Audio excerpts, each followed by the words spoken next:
tonight. I wrote some notes, so I thought I wouldn't get emotional about this. But just in case you don't know, I'm that little girl that used to run around with that scorebook all the time. And most of the time, I enjoyed it, except, you know, when people was hollering in the stands, hollering, don't do this. But usually, most of the time, it was a lot of fun, so I enjoyed it. But years ago, my dad started playing softball, and I really enjoyed it, because it was our time together. And I can remember my dad would always drive to Berry Park, and we would listen to Loretta Lynn and Conway Twitty. And at that time, I thought that was just terrible. But now I kind of like that kind of stuff. So, you know, I think it was kind of bad then, but it's good now.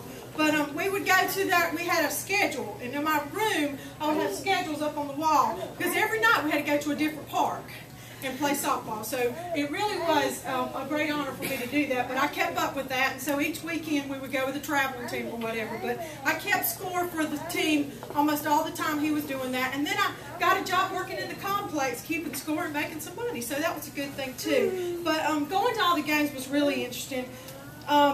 I would like to say most of all my dad played for numerous teams over the years. Some of you know Brown's Grocery. That was probably the most popular team. And of course Bobby Stewart was there with Dad for that. And Dr. Guy Blakely is not any longer with us, but if I didn't mention his name that wouldn't be true. But Bartley Construction and Woodruff Chevrolet was also one of the teams that he played for.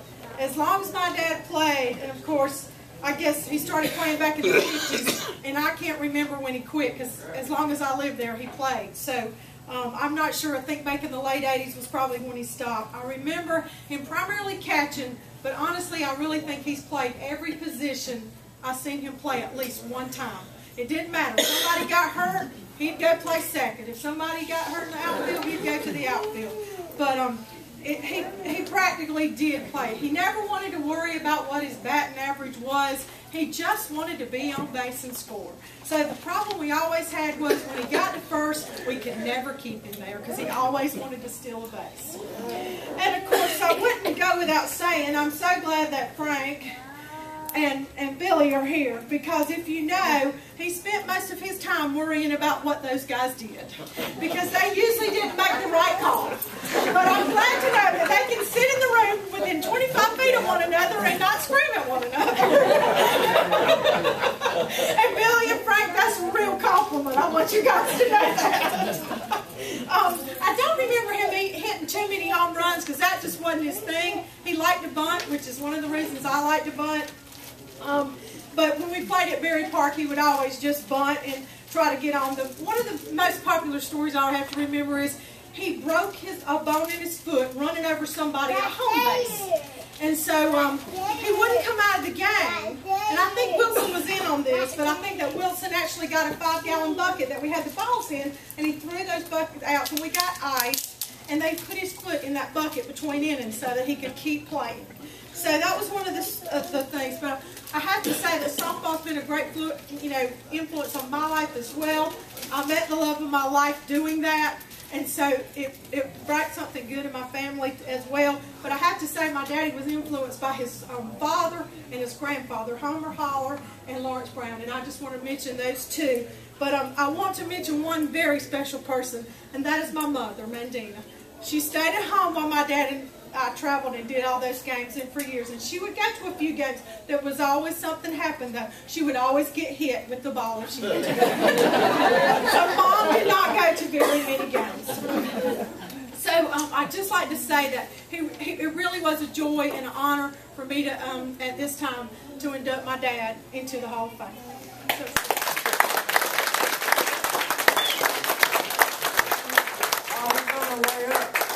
Tell a story on him. Okay, we were at 295 playing a Fastpitch tournament, and we had a 7-run rule.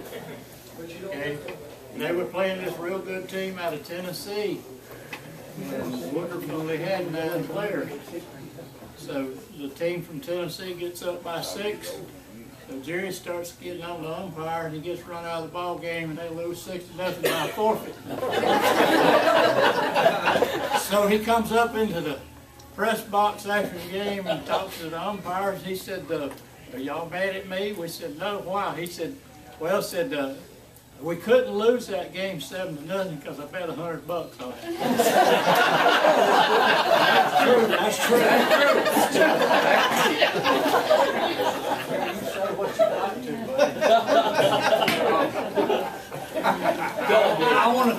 man right here, he meant a lot to me in Fastpitch. And my daughter meant a lot to me. Going there where I played, keeping the score. And there are a lot of friends, and this man sitting right over here I caught, I love him to death. Love you too, Jerry. And he could throw it up there. But I had one moment one time. They asked me what was my best moment. This man sitting right over here, Billy Pearson. They hit me in the cap and knocked my cap off. Pitching to him, and he missed it. And made me mad, and Orvin Taylor was pitching. And I made my mind up, I said, the next pitch he pitches, I'm just going to swing hard as I can swing. And I swung hard as I could, and I hit over the right field wall. And I come around, I told Billy, I said, you'd have called those big boys. You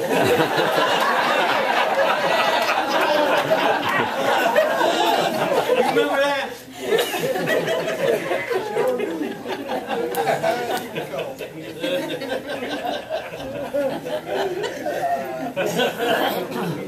I got to say, I played baseball with Frank and him both. They were good ball players, both of them. And good people to go along with it. Don't let that be.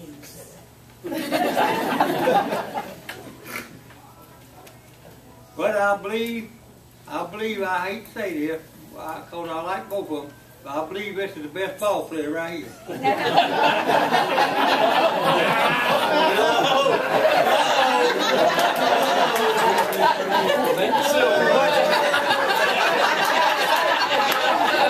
better watch out, he might have his pistol. Years and they're looking at me, he said, okay. So